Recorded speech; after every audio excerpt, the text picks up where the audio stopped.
Whether you're just getting started on your ancestry journey or you're deep into it, one thing you can do to make even more family history discoveries: talk to your family. Start with those in the oldest living generation. Capture their memories and stories before it's too late. And if you are the oldest living generation, talk to siblings and cousins to round out your knowledge of those who came before.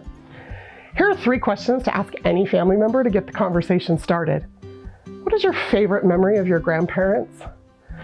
What's the most interesting story you ever heard about one of our ancestors?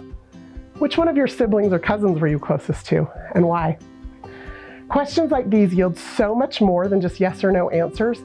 Time spent together reminiscing will benefit your relationship.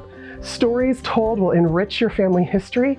And you never know, a previously unseen photograph or two just may find its way out of a shoebox, into your hands, and onto your ancestry family tree.